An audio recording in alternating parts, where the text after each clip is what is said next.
குருவே சரணம், குருவே துணை. என்னை ஈண்டெடுத்த தாய் தந்தைக்கும் ஜோதிடம் என்னும் மகா உன்னத கலையை கற்றுக் கொடுக்க குருமார்களுக்கும் இந்த மேடையில், அதாவது 5வது மாத கருத்தரங்கில் பல்வேறு ஜோதிட நுணுக்கங்களை பல்வேறு வகையில் எடுத்து பேசிய ஜோதிட வல்லுநர்களுக்கும், மேலும் தருமபுரி மாவட்ட ஜோதிட சங்கத்தின் உறுப்பினர்கள் அனைவருக்கும், யூடியூப் சேனல் வாயிலாக பார்த்துக் கொண்டிருக்கும் ஜோதிடர்களுக்கும், ஜோதிட ஆர்வலர்களுக்கும் மற்றும் பொதுமக்களுக்கும் நன்றியை தெரிவித்துக் கொள்கிறோம்.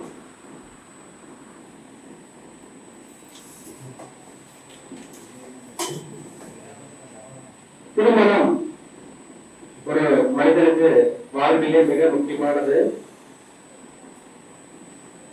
இந்த திருமணம் அப்படின்னு பார்க்கும்போது முதல்ல திருமணம் எப்ப நடக்கும், எந்த பாவம் தொடர்பு இருந்தா திருமணம் நடக்கும், திருமண வாழ்க்கையில சந்தோஷமா இருப்பாங்க அப்படின்னு முதல்ல புரிஞ்சுக்கணும். அதை நீங்க பாருங்க. ஒரு ஆண் ஜாதகத்துல லக்னாதிபதி இருக்கிறாங்க இல்லையா, லக்னாதிபதி 1, 5, 9 1, 5, 9 அல்லது 2, 12 2, 12 அல்லது 7ல் 7ஆம் அதிபதி 7ஆம் அதிபதி நின்றிருக்க, 7 கூடியவனுக்கு நல்ல புரிஞ்சுக்கோங்க, முக்கியமான ஒரு அமைப்பு. 7ல் 7ஆம் அதிபதி நின்றிருக்க அந்த 7 கூடியவனுக்கு திரிகோணத்தில் 1, 5, 9 திரிகோணத்தில் கேது பகவான் இல்லாமல் இருந்தால் திருமணம் மிக விரைவில் நடக்கும். அவர்கள் திருமண வாழ்க்கை சந்தோஷமா இருப்பாங்க. நல்லா புரிஞ்சு கொள்ளுங்க, இது முக்கியமான ஒரு அமைப்பு. அடுத்தது ஆண் ஜாதகத்துல குரு 12 ராசி கட்டத்துல குரு எந்த பாவத்துல இருந்தாலும் இருப்பாரு. அந்த குரு நின்ற பாவத்துக்கு, குரு எங்க நிக்கிறாரோ அந்த பாவத்துக்கு 1, 5, 9 திரிகோணம், 1, 5, 9 திரிகோணம் அல்லது 2, 12 அல்லது 2, 12 7ஆம் இடத்தில் சுக்கிரன், அந்த சுக்கிரன் என்ற பாவத்தில் இருந்து திரிகோணத்தில் கேது இல்லாமல் இருந்தால் அவருடைய வாழ்க்கை சிறப்பாக இருக்கும். மிக விரைவில் திருமணம் நடக்கும். 7 கூடியவனும் லக்னாதிபதியும் அடுத்தடுத்த ராசிகளில் நின்றாலும் திருமணம் சிறப்பா இருக்கும். உங்களுக்கு அவங்க இணைக்கக்கூடிய ஜாதகருக்கும் இது போல் அமைப்பு இருந்தால் அவங்க திருமண வாழ்க்கையில நல்லபடியாக இருப்பார்கள். 7 கூடியவனும் லக்னாதிபதியும் ஒருவருக்கு ஒருவர் திரிகோண பாவத்தில் அமர்ந்திருந்தாலும் அவர்கள் சந்தோஷமாக இருப்பார்கள். திருமணமும் நடக்கும். 7ஆம் அதிபதியும் லக்னாதிபதியும் பரிவர்த்தனை பெற்றிருந்தாலும் திருமணம் சிறப்பாக அவருக்கு நடக்கும். அதேபோல் அது போன்ற ஜாதகத்தை இணைக்கக்கூடிய அமைப்புக்கு திருமண வாழ்க்கை சிறப்பா இருக்கும். பெண் ஜாதகத்துல சுக்கிரன், பெண் ஜாதகத்துல சுக்கிர பகவான், அதாவது பெண் ஜாதகத்துல சுக்கிரனுக்கு 1, 5, 9 பெண் ஜாதகத்துல சுக்கிரனுக்கு 1, 5, 9 அல்லது 2, 12 அல்லது 7ஆம் இடத்துல செவ்வாய் இருக்கணும். 7ஆம் இடத்துல செவ்வாய் இருக்கணும். அப்படி செவ்வாய் நின்றிருக்கு, அந்த செவ்வாய்க்கு திரிகோணத்தில் கேது இல்லாமல் இருக்கும்.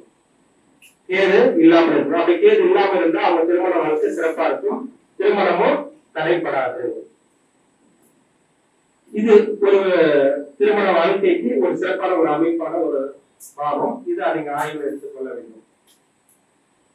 இதுவே ஒரு சில பேருக்கு திருமணம் நடக்கிறதுலே சில பிரச்சனைகள் இருக்கும். ஒண்ணு தாமதமா இருக்கலாம், இல்ல திருமணம் நடக்காம கூட போகலாம். இது சில பாவங்கள் இருக்குது. அப்படின்னு பாத்தீங்கன்னா 7 கூடியவன் என்ற ராசிக்கு 7 கூடியவன் லக்னத்திலிருந்து 7ஆம் அதிபதி இருக்கிறாருங்களா, 7ஆம் அதிபதி எந்த பாவத்தில் நிற்கிறாரோ அந்த ராசிக்கு 6, 8ல லக்னாதிபதி இருக்கக்கூடாது. அப்படி லக்னாதிபதி இருந்துட்டா அவங்களுக்கு திருமணம் தாமதம் ஏற்படும். அதுக்காக ஏதோ ஒரு வகையில் அவங்களுக்கு திருமணம் நடக்குதுன்னா கணவன் மனைவிக்கு பிரச்சனைகளோ அல்லது கருத்து வேறுபாடுகளோ இருந்து பிரிவினை சந்திக்கக்கூடிய சூழ்நிலை உருவாகும். இது திருமண வாழ்க்கைக்கு சந்தோஷமா இருக்குமானா கண்டிப்பா சந்தோஷமா இருக்காது. அப்ப ஆண் பெண் ஜாதகங்கள்ல இந்த பாவங்களை நம்ம வந்து ஆய்வு பண்ணி பார்க்கணும். லக்னாதிபதி நின்ற ராசிக்கு, இப்ப லக்னாதிபதி நிற்கிறாருங்களா, அப்ப லக்னாதிபதி நின்ற ராசிக்கு 4, 6, 8, 10 4, 6, 8, 10 7ஆம் அதிபதி நிற்பது திருமண தடைக்கு பாதகத்தை கொடுக்கும். 7ஆம் அதிபதிக்கும் இந்த பாவங்கள் இருந்தா திருமண தடை பாதிப்பு இருக்கும். அவ்வாறு இருக்கக்கூடிய சூழ்நிலையில ஒரு திருமண வாழ்க்கை இணைச்சிட்டா அது திருமண வாழ்க்கையில பிரச்சனை கொடுக்கும். அடுத்தது பாத்தீங்கன்னா குரு நின்ற ராசிக்கு, குரு பகவான் நின்ற ராசிக்கு 4, 6, 8, 10 4, 6, 8, 10 சுக்கிர பகவான் நின்றால் திருமண வாழ்க்கையில சில பிரச்சனைகள் தடைகள் இருக்கும். அடுத்தது 7ஆம் அதிபதி, 7ஆம் அதிபதி நின்ற ராசிக்கு 1, 5, 9 7ஆம் அதிபதி நின்ற ராசிக்கு 1, 5, 9 அல்லது 2ஆம் இடத்தில் கேது நிற்பது திருமண வாழ்க்கையில பிரச்சனை கொடுக்கும். அதே போல திருமண தடையும் ஏற்படும். சுக்கிரன் நின்ற ராசிக்கு, சுக்கிர பகவான் நின்ற ராசிக்கு 1, 5, 9 அல்லது 2இல் கேது நிற்பது திருமண தடை வந்து இருக்கும். திருமண தடை இருக்கும். அவ்வாறு இணைக்கக்கூடிய ஜாதகங்களுக்கு திருமண வாழ்க்கையில சில பிரச்சனைகளை கொடுக்கும். திருமண வாழ்க்கை சந்தோஷ நிலை ஏற்படாது. பொதுவா 7ஆம் வீட்டுல வந்து ராகு கேது இருந்தால் அது திருமண தடைன்னு சொல்லியிருக்கிறோம். வாழ்க்கையும் அதே போல அமைப்பு இணைச்சிட்டாலும் சில பிரச்சனைகளை கொடுக்கும். நம்ம வந்து சில பேர் சொல்லுவோம் 7ஆம் இடத்துல ராகு கேது ஏதோ ஒரு வகையில கிரகங்கள் இருந்தால் அதே அமைப்பு இருந்தா அவங்க சந்தோஷமா இருந்துருவாங்க நினைப்பாங்க. 7ல ராகு இருந்தா ராகு இருக்கிற மாதிரி திருமணம் பண்ணிட்டா நல்லது நினைக்கிறாங்க. அதுவும் தவறான ஒரு விஷயம். எந்த ஒரு கிரக அமைப்புக்கும் நிவர்த்தியா இருக்கக்கூடிய கிரகத்தை இணைச்சிட்டா அவங்க வாழ்க்கையில சந்தோஷமா இருப்பாங்க. எந்த ஒரு கிரகத்துக்கும் அதுக்கு நிவர்த்தி கொடுக்கக்கூடிய கிரக அமைப்பை இணைச்சிட்டா அவங்க வாழ்க்கையில சந்தோஷமா இருப்பாங்க. 7ல ராகு இருந்தா 7ல ராகு இணைச்சிட்டால் அது சுகமா இருப்பாங்கன்றது கிடையாது. ஒரு பெண்ணுடைய ஜாதகத்துல செவ்வாய் நின்ற ராசிக்கு, செவ்வாய் வந்து நின்ற ராசிக்கு 1, 5, 9 1, 5, 9 அல்லது 1, 4, 7, 10 கேது நின்றாலும் திருமண வாழ்க்கை சில பிரச்சனைகளை கொடுக்கும் அல்லது திருமணமே முழுமையான தடைகள் இருக்கும். இது வந்து ஒரு முக்கியமான ஒரு அமைப்பு. இதை நீங்க வந்து குறிச்சு வச்சுக்கோங்க. நீங்க அடுத்தடுத்த ஜாதகங்களை நீங்க பாருங்க, அது உங்களுக்கு புரியும்.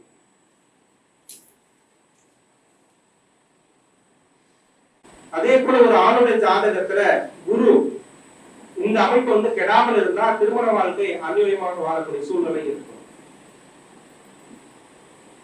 நல்ல குடும்பம், நல்ல அந்யோன்யமான வாழ்க்கையும் அவங்களுக்கு வந்து இருக்கும். இவர்களுக்கு இடைப்பட்டதுல நல்ல ஒரு சுமூகமான ஒரு உறவு வந்து ஏற்படும். இது வந்து நம்ம ஜாதகத்துல பார்க்கக்கூடிய அமைப்பு. பெண்ணுடைய ஜாதகத்துல செவ்வாயும் ஆணுடைய ஜாதகத்துல சுக்கிரனும் கெடாமல் இருப்பது ரொம்ப ரொம்ப நல்லது. அப்படி கெடாமல் இருந்து ஒரு திருமண வாழ்க்கை இணைச்சுட்டா அவங்க சந்தோஷமான திருமண வாழ்க்கையை அவங்களால அடைய முடியும். ஒரு பெண்ணுடைய ஜாதகத்துல புதன், ஆண் ஜாதகத்துல சுக்கிரன் கெடாமல் இருப்பது திருமண வாழ்க்கைக்கு சிறப்பாக இருக்கும். ஒரு பெண்ணுடைய ஜாதகத்துல புதன், ஆணுடைய ஜாதகத்துல குரு, இவங்க 2 பேரும் நல்ல நிலைமையில் இருந்தாங்கன்னா சந்தோஷமான ஒரு குடும்ப சூழ்நிலை உருவாகும். பெண்ணுடைய ஜாதகத்துல குருவும் ஆணுடைய ஜாதகத்துல சுக்கிரனும் நல்ல ஒரு அந்யோன்யமான ஒரு உறவை கொடுக்கும். ஜாதகனுடைய வாழ்க்கை நிலையும் உயரும். அடுத்து பாத்தீங்கன்னா ஒரு பெண்ணுடைய ஜாதகத்துல குரு, ஆணுடைய ஜாதகத்துல சனி ஜாதகருக்கு நல்ல வருமானம் கொடுக்கும். வருமானத்தினால் அந்த குடும்பம் வந்து சிறப்பா வாழ்வாங்க. ஒரு பெண்ணுடைய ஜாதகத்துல சூரியன், செவ்வாய் மற்றும் 3ஆம் பாவம் கெடாமல் இருந்தால் உயிரணுக்கள் பிரச்சனை அவங்களுக்கு வராது. அப்படி கெட்டு இருந்தால் உயிரணுக்கள் பிரச்சனை இருக்கும். குழந்தை உருவானது தடை ஏற்படும். இதனால குடும்பத்துல வந்து ஒரு நிம்மதியான வாழ்க்கை இருக்காது.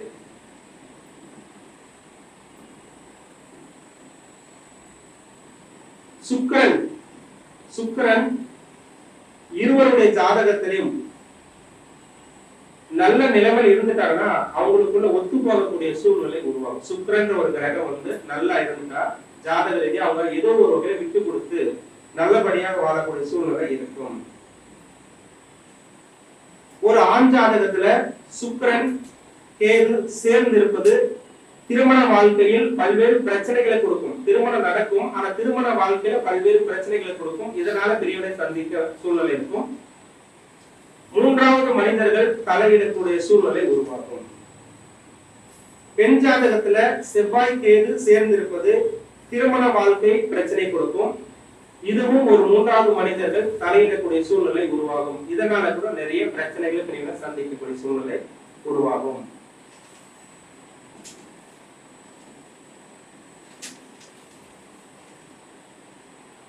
ஆண் ஜாதகத்துல சுக்கிரன் ராகு சேர்ந்திருப்பது திருமண வாழ்க்கையில சில பிரிவுகளை கொடுக்கும். ஆண் ஜாதகத்துல சுக்கிரனும் ராகுவும் இணைந்திருப்பது திருமண வாழ்க்கையில பிரச்சனைகளை கொடுக்கும். காரணம் அப்படின்னு கேட்டீங்கன்னா சுக்கிரன் ராகு நினைச்சா உடல் ரீதியான ஏதோ ஒரு வகையில பாதிப்புகளை கொடுக்கும். அதாவது நோய் நொடி ஏதாவது கொடுக்கும். பெண் ஜாதகத்துல செவ்வாய் ராகு சேர்ந்திருப்பதும் திருமண வாழ்க்கையில பிரச்சனை இருக்கும். அப்ப ஆண் ஜாதகத்திலும் பெண் ஜாதகத்திலும் இந்த பாவங்களை நம்ம பார்த்து திருமண வாழ்க்கையை இணைக்க வேண்டும். கேது பகவான் 5ஆம் இடத்தில் இருந்தால் கடுமையான புத்திர தோஷம் ஏற்படும். புத்திரங்கள் இல்லை அப்படின்னு சொல்லிட்டு திருமண வாழ்க்கையில பிரச்சனையா இருக்கும் அவங்களுக்கு. அல்லது புத்திர பாக்கியம் இருந்து அந்த பிள்ளைகளாலே அவங்க குடும்பத்துல பிரச்சனை சந்திக்க வேண்டியது வரும். அல்லது பிரிவினை சந்திக்க வேண்டியது. நிறைய இது பாத்தீங்கன்னா குழந்தை பிறந்ததுக்கு அப்புறம் தாய் தந்தை பிரிஞ்சு இருப்பாங்க. இது எல்லாமே இந்த மாதிரி அமைப்புல கொடுக்கிறது. செவ்வாய் சனி 5ஆம் இடத்துல இருக்கும் பொழுது கடுமையான புத்திர தோஷம் கொடுக்கும். இதனால கூட ஒரு பிரிவினை சந்திக்க வேண்டியது வரும். குரு சந்திரன் சேர்ந்திருப்பது புத்திர தோஷம் அல்லது தாமதமான முறையில குழந்தை பாக்கியம் இருக்கும். அதாவது குரு சந்திரன் சேர்ந்து இருந்தாலும் குழந்தை இருக்கும், தாமதமாக பிறக்கும். 12ல செவ்வாய் சனி சேர்ந்திருப்பது துரதிருஷ்ட வாழ்க்கை கொடுக்கும். 12ல செவ்வாய் சனி சேர்ந்திருந்தா கடுமையான, அதாவது சுடுகாடு கூட அவங்க ஒரு வாழ்க்கை கடினமான கஷ்டத்தை அனுபவிக்கக்கூடிய சூழ்நிலை அந்த செவ்வாய் சனி 12ல சேர்க்கை. அது சிறப்பா இருக்காது. நிம்மதியான தூக்கம் அவங்களுக்கு இருக்காது. அப்ப கடிச்ச வரைக்கும் அவங்க ஏதோ ஒரு வகையில ஓடிட்டே இருக்கிற மாதிரியான ஒரு சூழ்நிலை உருவாகும். இது ஒரு இந்த பாவங்கள் எல்லாமே முழுமையா நம்ம ஆய்வு பார்க்கக்கூடிய ஒரு அமைப்பு. இதை நம்ம நிறைய விதத்துல பார்க்கக்கூடிய சூழ்நிலை. அப்ப இதுல பாத்தீங்கன்னா திருமண வாழ்க்கை நிம்மதி எப்படி இருக்கும் அப்படின்னு கேட்டீங்கன்னா, ஒரு ஜாதகத்துல ஆண் பெண் ஜாதகத்துல செவ்வாய் சுக்கிரன் சேர்ந்து இருப்பது திருமண வாழ்க்கை சந்தோஷமான அமைப்பு இருக்கும். குரு சுக்கிரன் சேர்ந்து இருப்பதும் திருமண வாழ்க்கை சிறப்பாக இருக்கும். குருவும் சுக்கிரனும் சேர்ந்து இருப்பதும் திருமண வாழ்க்கைக்கு நல்லா இருக்கும். 2ஆம் பாவம் அதிபதி அஸ்தமாகாம இருந்தால் குடும்ப வாழ்க்கையில பொருளாதார நிலை பாதிப்பை கொடுக்கும். அதாவது 2ஆம் அதிபதி அஸ்தமனமாக இருந்தால் குடும்பத்துல பொருளாதார நெருக்கடி வரும். அதனால கொஞ்சம் சிக்கல் வரும். அஸ்தகமான கிரகம் 2ஆம் இடத்தில் இருந்தாலும் பொருளாதார பிரச்சனை கொடுக்கும். அதனால குடும்பத்துல அந்த பொருளாதாரத்தை காரணம் காட்டி பிரச்சனை கொடுக்கும், பிரிவினை சந்திக்கிற மாதிரி வரும். சனி பொதுவா மிதுன சனி மீன ராசி திருமண வாழ்க்கையில இயந்திர வாழ்க்கை போல இருக்கும். ஆண் ஜாதகத்துல சுக்கிரன் ராகு, ஆண் ஜாதகத்துல சுக்கிரன் ராகு சேர்ந்து இருப்பது திருமண பிரிவை ஏற்படுத்தும். சூரியன் ராகு கேது, சூரியன் ராகு கேது நட்சத்திரத்தில் இருந்தால், சூரியன் ராகு கேது நட்சத்திரத்தில் இருந்தால் குழந்தை உருவாவதில் தடை இருக்கும். குழந்தைகளாலே பிரச்சனை உருவாகும். இதுவும் அந்த திருமண வாழ்க்கையில அந்த குடும்பத்துல சிறப்பான வாழ்க்கை அனுபவிக்க முடியாது. அதே போல சனி பகவான் பாத்தீங்கன்னா ராகு கேது நட்சத்திரத்தில் நின்றாலும் குழந்தை உருவாத தடை ஏற்படும். அல்லது குழந்தை உருவானாலும் அந்த குழந்தைகளால அந்த குடும்பத்துல சில பிரச்சனைகள் சந்தித்து பிரிவினை சந்திக்கக்கூடிய சூழ்நிலை உருவாகும். ஆண் ஜாதகத்துல சுக்கிரன் கேது சேர்ந்திருப்பது திருமண வாழ்க்கையில பிரிவு சந்திக்க வேண்டிய சூழ்நிலை, வம்பு வழக்கு இதெல்லாம் சந்திப்பாங்க. பெண் ஜாதகத்துல செவ்வாய் கேது, பெண்ணுடைய ஜாதகத்துல செவ்வாய் கேது திருமண பிரிவு ஏற்படுத்தும். அதே போல வம்பு வழக்கு பிரச்சனை, இன்னைக்கு கோர்ட் வாசல் நிற்கக்கூடிய சூழ்நிலையெல்லாம் இந்த செவ்வாய் கேது இணைவு பிரச்சனை கொடுக்கும். ராகு பாத்தீங்கன்னா 2, 5, 7, 10 இது பொதுவா நாகதோஷம் சொல்றோம், ராகு தோஷம். இப்ப இந்த மாதிரி அமைப்பு இருந்தாலும் அந்த குடும்ப வாழ்க்கையில சிறப்பான ஒரு அமைப்பு கணவன் மனைவியால வாழ முடியாது. ஆண் ஜாதகத்துல சுக்கிரனுக்கு 4ல் சனி, சுக்கிரனுக்கு 4ல் சனி, சுக்கிரன் எந்த பாவத்தில் இருக்கிறாரோ அந்த பாவத்தில் இருந்து 4ஆம் இடத்துல சனி இருப்பது பொதுவா அது பாதிப்பை கொடுக்கும். திருமண உறவுகள்ல சிறப்பான ஒரு அமைப்பு இருக்காது. இது எல்லாமே ஒரு முக்கியமான ஒரு அமைப்பு. இது திருமண வாழ்க்கையில நம்ம பார்க்கக்கூடியது. ரைட்டுங்களா? இப்ப திருமண வாழ்க்கையில நம்ம நட்சத்திரம் பொறுத்து பாக்குறோம் இல்லைங்களா? இதுல ஒரு விஷயம் பாருங்க. மேல்நோக்கு நட்சத்திரம் தெரியுங்களா எல்லாருக்கும்? யாருக்கா தெரியுமா மேல்நோக்கு நட்சத்திரம்? மேல்நோக்கு நட்சத்திரம் தெரியுது ஐயா?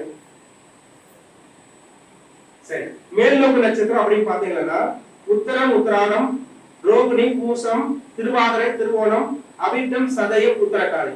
இது வந்து மேல்நோக்கு நட்சத்திரம். இப்ப நம்ம கிட்ட ஜாதம் பொறுத்து பார்த்து வருவாங்க இல்லைங்களா? திருமண வாழ்க்கை எப்படி இருக்குது, இல்ல திருமணத்தை பொறுத்து பாக்குறவங்களுக்கு இந்த மாதிரி அமைப்பு. மேல்நோக்கு நட்சத்திரத்தில் இருக்கக்கூடிய ஒரு பொண்ணு, ஒரு பையனுக்கு வந்து கீழ்நோக்கு நட்சத்திரம் இருக்கக்கூடிய ஆளை திருமணம் பண்ணா அந்த வாழ்க்கையில் சிறப்பா இருக்கும். கீழ்நோக்கு நட்சத்திரத்துல ஒரு பையன் பிறந்திருப்பான். கீழ்நோக்கு நட்சத்திரத்தில் இருக்கக்கூடிய பையனுக்கு வந்து மேல்நோக்கு நட்சத்திரம் இருக்கிற ஒரு பொண்ணை திருமணம் பண்ணா அவங்க வாழ்க்கையில மேன்மை அடைஞ்சிருவாங்க. ஏன் அப்படின்னு கேட்டீங்கன்னா, நிறைய பேர் கேள்வி, பொண்ணு வந்த நேரம் குடும்பம் நல்லா வளர்ந்துருச்சுன்னு சொல்றாங்க இல்லையா? அதுக்கு என்ன காரணம்னா அந்த பொண்ணு மேல்நோக்கு நட்சத்திரத்தில் இருக்கு. மேல்நோக்கு நட்சத்திரத்தில் இருக்கக்கூடிய ஒரு பொண்ணு கீழ்நோக்கு நட்சத்திரத்தை கை கொடுத்து சிறப்பா வாழ்ந்துருவாங்க. அந்த குடும்பம் நல்ல ஒவ்வொன்று வளரக்கூடிய ஒரு சூழ்நிலை உருவாகும். இது அந்த நட்சத்திரத்தையும் பார்க்கலாம். அல்லது 7ஆம் அதிபதி இருக்கிறார் இல்லையா? 7ஆம் அதிபதி நின்ற நட்சத்திரம் அந்த மேல்நோக்கு நட்சத்திரமாக இருந்தாலும் அந்த குடும்ப வாழ்க்கையானது மேன்மையடையும். இது ஒரு முக்கியமான ஒரு அமைப்பு. இதை நீங்க பார்த்து கூட நம்ம தெரியும். இதுவே பலன் இருக்கிறது கூட நீங்க வந்து ஈஸியா எடுத்துக்கலாம்.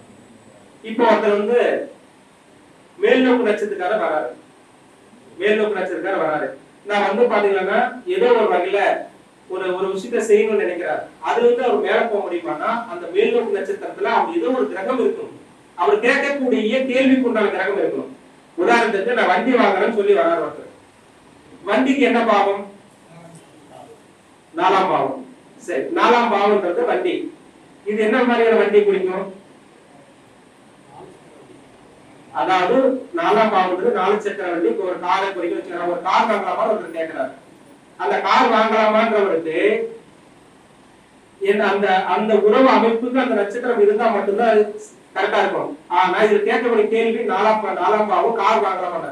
கார் எங்க போகுது? பூமியில தான் போகுது.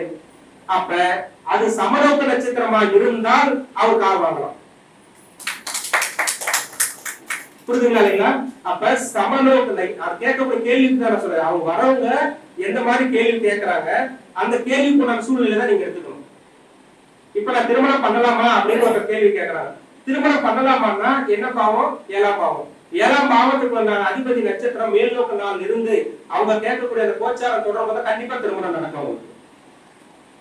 புரியுதுங்களா இல்லைங்களா? அப்ப இந்த வருமானம் சம்பாதிக்கலாமான்னு கேட்கிறாரு. அப்ப வருமானம் சம்பாதிக்கக்கூடிய பாவம் அவங்களுக்கு இயங்கணும். அந்த பாவத்துக்கு உண்டான கிரகம் அந்த மேல்நோக்கு நட்சத்திரம் இருந்தா கண்டிப்பா அவங்க மேல போயிடும். அவங்க கேட்கக்கூடிய பாவம் என்ன? வருமானம் சம்பாதிக்கணும்னு ஒரு கேள்வி கேட்கறாங்க. அந்த கேட்கக்கூடிய கேள்விக்கு உண்டான கிரகம் கீழ்நோக்கு நட்சத்திரம் இருக்குது. அவர் மேல போக முடியுமா? வருமானத்துல சிறப்பா இருக்க முடியுமா? கண்டிப்பா முடியாது. அப்ப அவரு கடைசி வரைக்கும் கஷ்டத்தை அனுபவிச்சுட்டு தான் இருக்கணும். வாழ்நாள் முழுக்க அவர் ஓடிட்டே தான் இருக்கணும். அப்ப இவருக்கு என்ன ப்ரொடக்ஷன் கொடுக்கலாம் அப்படின்னு கேட்டீங்கன்னா, அவங்க குடும்பத்துல யாராவது ஒருத்தருடைய ஜாதகத்துல மேல்நோக்கு நட்சத்திரம் ஒண்ணு இருக்கும் இல்லையா? அந்த அவங்கள வச்சு அவங்க முன்னெடுத்து ஒரு தொழில் செஞ்சாலும் சிறப்பா இருக்கும். இப்ப நான் கேட்கறாங்க கேள்வி, நான் வந்து ஒரு தொழில் செய்யலாம்னு இருக்கிறேன், யார் பேர்ல நான் தொழில் செய்யலாம்னு இருக்கிறேன், இல்ல யார் பேர்ல வண்டி எடுக்கலாம்னு இருக்கிறேன் அப்படி கேட்கறாங்க இல்லைங்களா? அப்படி கேட்கறவங்களுக்கு இந்த பதில சொல்ல முடியுமா முடியாதா? இதை நீங்க வந்து உணர்ந்துக்கணும். ரைட்டுங்களா? இப்ப வந்து இது வந்து அந்த காலத்துல நம்ம முன்னோர்கள் என்ன பண்ணிருந்தாங்கன்னா, மேல்நோக்கு நாள்னா ஒரு வெள்ளாமை விளைச்சு மேல விளையக்கூடிய பயிர்களை விளைச்சல் செய்யலாம் அப்படி சொல்லியிருந்தாங்க. ரைட்டுங்களா? கீழ்நோக்கு நாள்னா பூமிக்கு அடியில் விளையக்கூடிய பொருட்கள் சொல்லியிருந்தாங்க. சமநோக்கு நாள்னா பூமி மேல படரக்கூடிய செடி கொடிகள் இந்த மாதிரி விஷயங்களை சொல்லியிருந்தாங்க. இதுக்கு பயன்படுத்தினாங்க. இது உண்மையா இல்லையா? இன்னைக்கு அதையும் தாண்டி நவீனமான முறையில நிறைய வந்துட்டோம் இல்லையா? அப்ப இந்த மாதிரி விஷயத்திலேயே நீங்க பலன் சொல்ல முடியும். முடியுமா முடியாதா? அப்ப ஈஸியா இருக்குதா இல்லையா? இப்ப ஒரு ஒரு பையனுக்கு வந்து கீழ்நோக்கு நட்சத்திரம் இருக்கிறான். அவனுக்கு மேல்நோக்கு நட்சத்திரம் இருக்கிற பொண்ணை திருமணம் பண்ணிட்டா அவன் சிறப்பாயிடுவான். சரிங்களா? அப்ப கீழ்நோக்கு நட்சத்திரம் இதை யாருக்கா தெரியுமா? கீழ்நோக்கு நட்சத்திரம் பாருங்க. பரணி, கிருத்திகை, மகம், பூரம், ஆயில்யம், விசாகம், மூலம், பூராடம், பூரட்டாதி இந்த கிரகங்கள் வந்து கீழ்நோக்கு நட்சத்திரங்கள். அப்ப இந்த நட்சத்திரத்துல ஒரு பொண்ணோ இல்ல ஒரு பையனோ யாராவது ஒருத்தர் பிறந்திருக்கிறான்னு வச்சுக்கோங்க, அந்த திருமண வாழ்க்கைக்கு அவங்களுக்கு அடுத்த கேட்டகரி மேல்நோக்கு நட்சத்திரம் இருக்கக்கூடிய நினைச்சா அவங்க வாழ்க்கை சிறப்பா இருக்கும். இது உன்னிப்பா கவனிக்க வேண்டிய விஷயம். பெண்ணுக்கு பார்ப்பதுதான் சிறப்பு. ஆணுக்கு கீழ்நோக்கு நட்சத்திரம், பெண்ணுக்கு மேல் நோக்கு நட்சத்திரம் இருந்தாதான் சிறப்பு. பெண்ணுக்கு கீழ்நோக்கு நட்சத்திரமா இருந்து ஆணுக்கு மேல் நோக்கு நட்சத்திரத்தை திருமணம் பண்ணிட்டீங்களா அந்த பொண்ணு வந்த நேரம் பாதாளத்துக்கு போயிடும். நான் சொல்ல புரியுதுங்களா இல்லைங்களா? ஒரு பொண்ணு கீழ்நோக்கு நட்சத்திரம் இருக்கும், அந்த பொண்ணு திருமணம் பண்ணிடுவாங்க. இப்ப நம்ம நிறைய பேர் கேட்டுக்கோல, என்னைக்கு திருமணம் பண்ணணும் அன்னையில இருந்து கஷ்டத்தை அனுபவிக்கும். என்னைக்கு திருமணம் பண்ணா நிறைய கஷ்டம், பொருளாதாரமே கையில நிக்கல சொல்றாங்களா இல்லையா? அதுக்கு என்ன காரணம்னா, இப்ப நீங்க ஜாதகத்தை ஆய்வு பண்ணி பாருங்க. நான் நிறைய ஜாதகங்களை ஆய்வு பண்ணதுல இந்த அமைப்பு. அப்ப என்ன விஷயம் கேட்டீங்கன்னா, பொருளாதாரம் அப்படின்ற ஒரு விஷயம் இயங்கணும் அப்படின்னா அந்த ரெண்டு விஷயத்தையும் நம்ம ஆய்வு பண்ணி பார்க்கணும். இது பண்ணபடி உண்மையா இல்லைங்களா? இது நம்ம நம்ம ஆக்சுவலா நம்ம ஒரு ஜோதிடர், நம்ம வரக்கூடிய வாடிக்கையாளர் சொல்ல முடியுமா முடியாதா? இது பயனுள்ளதா இருக்குதா இல்லையா? அப்ப இந்த ஒரு அமைப்பு நம்ம எடுத்துக்கணும். இப்ப இதுவே ஒருத்தர் கீழ்நோக்கு நட்சத்திரம் பிறந்திருக்கிறாரு, சமநோக்கு நட்சத்திரம் ஒரு பொண்ணு திருமணம் பண்றாரு. இது எப்படி இருக்கும் பாருங்க. சமநோக்கு நட்சத்திரம் அப்படின்னா என்னென்ன நட்சத்திரம் தெரியுங்களா? சமநோக்கு நட்சத்திரம் குறிச்சுக்கோங்க. அஸ்வினி, மிருகசீரிஷம், புனர்பூசம், அஸ்தம், சித்திரை, சுவாதி, அனுசம், கேட்டை, ரேவதி. இந்த நட்சத்திரங்கள் சமநோக்கு நட்சத்திரம். இந்த நட்சத்திரம் எல்லாம் பாத்தீங்கன்னா எப்பவுமே ஒண்ணு சேராது. இவங்க என்ன பண்ணுவாங்கன்னா ரெண்டு தரப்புலயுமே பேசுவாங்க. யாராவது எதாவது கேட்டாங்கன்னா, இப்போ மனைவி ஏதாவது பேசுறா வச்சுக்கோங்க, மனைவி பக்கமும் பேசுவாங்க, அம்மா பேசுறா அம்மா பக்கமும் பேசுவாங்க. இவங்க ரெண்டு விதமாவே இவங்க புரிஞ்சுக்கவே முடியாது. இவங்க இருக்கிறதுல இவங்க தான் டேஞ்சரான ஒரு விஷயம். இந்த நட்சத்திரக்காரங்க இருக்கிறதுல டேஞ்சரான நட்சத்திரம். ஆனா சமயோக புத்தி உங்களுக்கு இருக்கும். யாருக்கு எப்படி பேசணும், தந்திர குணம் இருக்கும். அந்த தந்திரத்தை வச்சு இவங்க கையாட்டு மேல வந்துடும். ஆனா இந்த சமநோக்கு நட்சத்திரத்துக்கு மேல்நோக்கு நட்சத்திரத்தை திருமணம் பண்ணா வாழ்க்கையில சிறப்பா இருக்காது. புரியுதுங்களா? சமநோக்கு நட்சத்திரம் இருக்கிறவன் ரெண்டு கேட்டகரியில செயல்படுவான். மேல்நோக்கு நட்சத்திரம் இருக்கிற எப்பவுமே மேல போகணும்னு தான் நினைப்பான். ஆனா அவனோட இவங்க ஒப்பிடும் பொழுது அது பெயிலரா தான் போகும். திருமண வாழ்க்கையில சிறப்பா இருக்காது. இது புரிஞ்சுக்க முடியுதா இல்லைங்களா? அப்ப இந்த மாதிரி நம்ம ஈஸியா ஒரு ஜாதகத்தை பார்த்த உடனே அது நம்மளால ப்ரொடக்ஷன் பண்ண முடியும். அவங்க கேட்கக்கூடிய கேள்விக்கு தகுந்த மாதிரி நம்ம அந்த பாவத்துக்கு தகுந்த மாதிரி அவங்க என்ன கேள்வி தாங்கி வராங்களோ அந்த கேள்விக்கு உண்டான விஷயத்த நம்ம ஈஸியா நம்ம சொல்ல முடியுமா முடியாதா? அப்ப இது பயனுள்ளதா இருக்குதா இல்லைங்களா? அப்போ ஒரு திருமண வாழ்க்கையில ஒரு பிரச்சனை சந்திக்கிறாங்கன்னா அது கர்ம வினை. அந்த கர்ம வினைக்கு உட்பட்டு தான் ஒரு ஆண் பெண் இணைவுன்னு அர்த்தம். முதல்ல அதை புரிஞ்சுக்கணும். நம்ம வாங்கி வந்த கர்மா தான் இந்த பூமியில இருக்கிறோம்.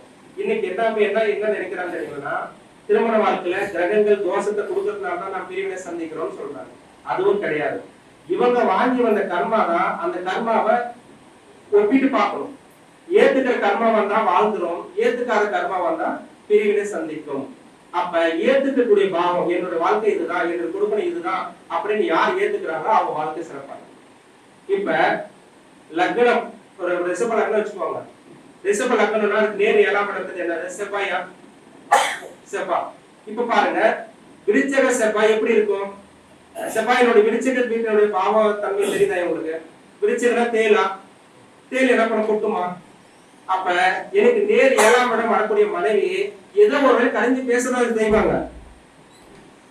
கோபமா பேசுவாங்க, கரைஞ்சு பேசுவாங்க, செடின்னு பேசுவாங்க. ஏதோ ஒரு வழி ஏத்துட்டா அது பழகி போயிடும். அப்ப பிரச்சனை வருமா? பிரச்சனை வராது. அப்ப எந்த பாவமோ அந்த பாவத்துக்கு தகுந்த மாதிரி ஏத்துக்கிற பழகினா அங்க பிரச்சனை இருக்காது. அப்ப முதல்ல அந்த பாவத்தை நம்ம உணர்ந்துக்கணும். அப்ப அது ஈஸியா நம்ம வாழ்க்கை வாழ்ந்துட முடியும். ஆனா ஏதோ ஒரு வகையில அதை தடுக்கக்கூடிய கிரகங்கள், பார்க்கக்கூடிய கிரகங்கள் இருக்கும் இல்லையா? அதுக்குதான் ப்ரொடக்ஷன். ஏழாம் இப்படி அமைஞ்சிருச்சே, என்னோட வாழ்க்கையே போய் நம்ம வருத்தப்படக்கூடாது. அதுக்கு ஒரு தீர்வு இருக்குது இல்லையா? அந்த பார்க்கக்கூடிய குரு பார்த்தா நிவர்த்தின்னு சொல்றோம்ல. அப்ப சுப கிரகங்கள் பார்த்தா நிவர்த்தி. ஆனா பார்த்தா நிவர்த்தி ஆக கிடையாது, உரிய ஸ்தலத்துக்கு போயிட்டு வந்தா நிவர்த்தி. ஆனா இன்னைக்கு குரு பார்த்தா நன்மை, குரு பார்த்தா நன்மை அப்படின்னு சொல்லிடுறாங்க. யாருக்கும் நன்மை அடையாது. குரு பார்த்துட்டா நன்மை அடைஞ்சிருந்தா உரிய அமைப்புக்கு போனதே நன்மை அடைய முடியும். நான் சொல்ல புரிஞ்சுங்களா இல்லைங்களா? அப்ப தாய் பார்த்துட்டே இருந்தாங்க, தாய் காலையில் இருந்து ஆசீர்வாதம் வாங்க உங்களுக்கு ஆசீர்வாதம் கிடைக்கும். தாய் பார்த்துட்டே இருந்தா ஆசீர்வாதம் கிடைக்குமா? கிடைக்காது. தாயினுடைய பாதத்துல விழுந்தாதான் ஆசீர்வாதம் கிடைக்கும். அதே மாதிரி எந்த கிரகம் நமக்கு துணை இல்லையோ அந்த கிரகத்தினுடைய காலையில நம்ம போய் விழணும், அப்பதான் நமக்கு ஆசீர்வாதம் கிடைக்கும். புரியுதுங்களா இல்லைங்களா? அப்ப ஒவ்வொரு பாவத்துக்கும் நிவர்த்தி 7ஆம் பாவம். அப்ப அந்த நிவர்த்தி 7ஆம் பாவத்தை போய் நம்ம ஆக்டிவேட் பண்ணோம்னா நமக்கு பிரச்சனை இருந்து நம்ம விடுபடக்கூடிய சூழ்நிலை உருவாகும். திருமண பந்தத்துல சந்தோஷமான வாழ்க்கையை அடைய முடியும். புரியுதுங்களா இல்லைங்களா? அப்ப இதை நம்ம பார்க்கணும். அப்ப இந்த மாதிரி அமைப்புல நம்ம ஒரு ஜாதக அமைப்பு எடுத்துக்கணும்னா பொதுவா நல்ல நிலைமையில வாழக்கூடிய ஒரு சூழ்நிலை இருக்கும்.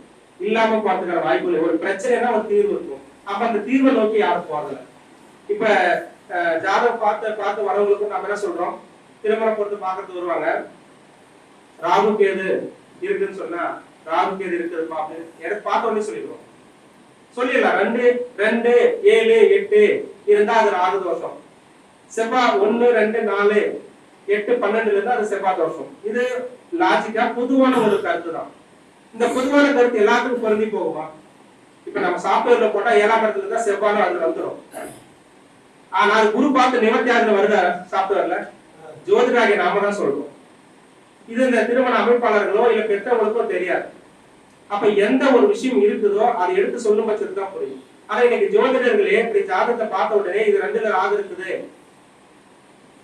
அது தோஷம், அதுக்கு அது மாதிரி இணைச்சல்னு சொல்றாங்க. அப்ப இதுக்கு நிறைய விதத்துல விதி விலக்குகள் இருக்குது.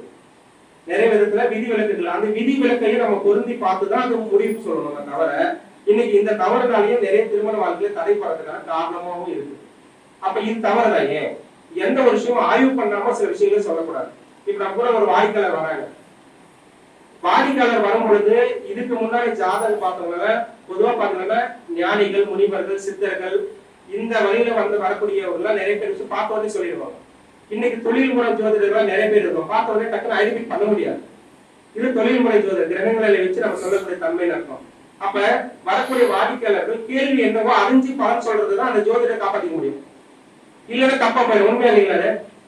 அப்ப ஜோதிடரை பார்க்கறது வராங்கன்னா அவங்களோட கேள்வி என்னன்னு கேட்கணும். இப்ப நம்ம ஒரு மருத்துவமனைக்கு போறோம். மருத்துவமனைக்கு போகும்பொழுது நமக்கு என்ன நோய்னு சொன்னதான் ட்ரீட்மெண்ட் பாக்குறாரு. கரெக்டா இல்லைங்களா? அப்ப நம்ம கிட்ட வரக்கூடிய வாடிக்கையாளர் பிரச்சனை என்னன்னு சொன்னாலே நீங்க தீர்வு கொடுக்க முடியும்.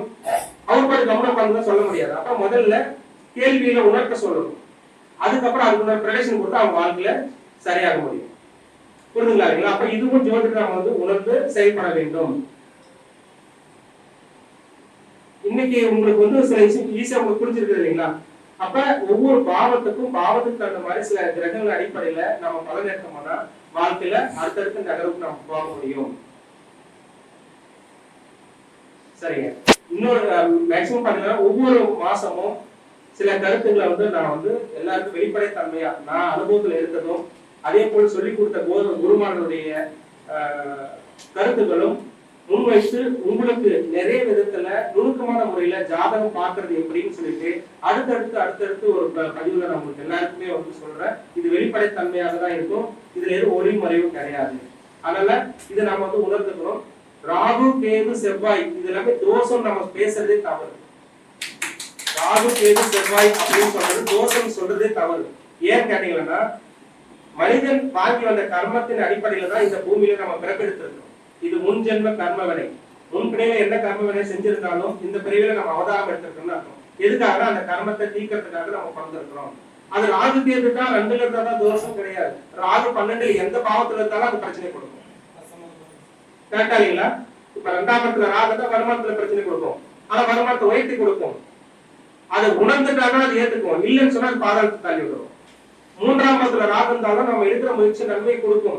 அதே நம்ம சரியான வழியில போகலன்னா அதுவே நம்ம தவிர்த்துக்கிறோம்.